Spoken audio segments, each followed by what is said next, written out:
지윤혜 씨는 지난달 9년간 키우던 반려견을 잃었습니다.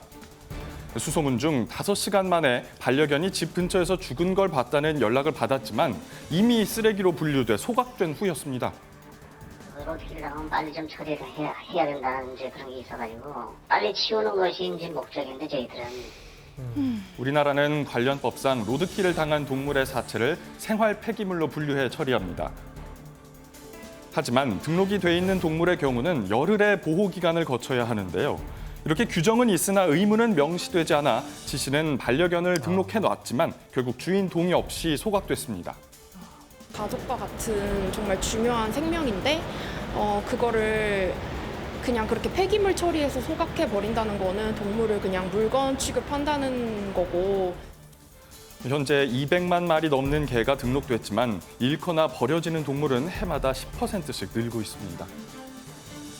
뭐 9년, 10년 키우셨다 그러는데 이게 사실은 강아지지만 가족이잖아요. 그러니까요. 예. 그리고 이게 주인이 없는 게 아닌데 그러니까. 버젓이 예. 등록을 해놨는데도 이렇게 버려진다.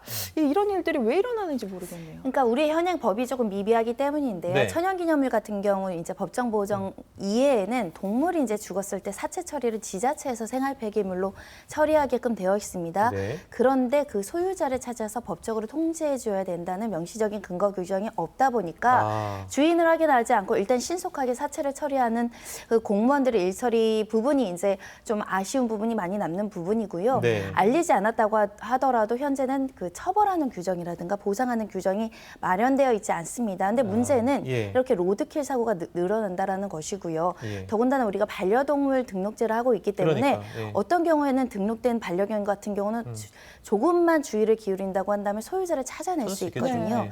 근데 현재 등록제는 농림부에서 담당하고 있고요. 네.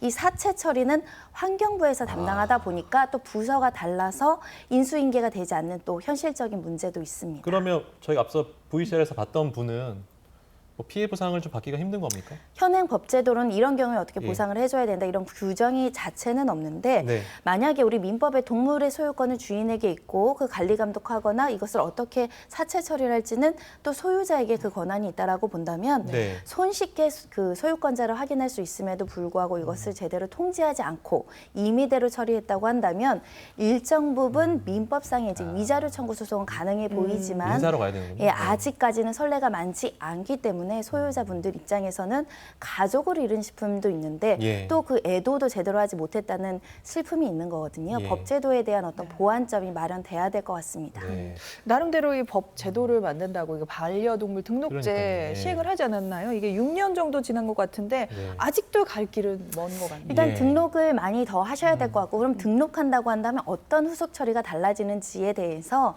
반려견 키우시는 분들한테 의무 부담이 많이 가 있는 상황이거든요. 네. 근데 이렇게 로드킬 사고가 있었을 경우에 또 구제하거나 이것을 적절하게 소유자한테 통지해주는 제도도 필요하지 않을까 생각이 들고 네. 동물 사체 처리 건수가 매해 늘어나고 있다고 하거든요. 네. 그만큼 제대로 된 일처리도 필요하지 않을까 합니다. 네, 알겠습니다. 지금 그 버려지는 동물 수가 좀 많다면서 어느 정도 버려지고 또 있습니까? 2016년에 7,400건이 넘었다고 하고요. 2018년에는 9,200건이라고 하니까 거의 매년 10,000건 가까이에 이르고 있습니다. 네, 자 오늘.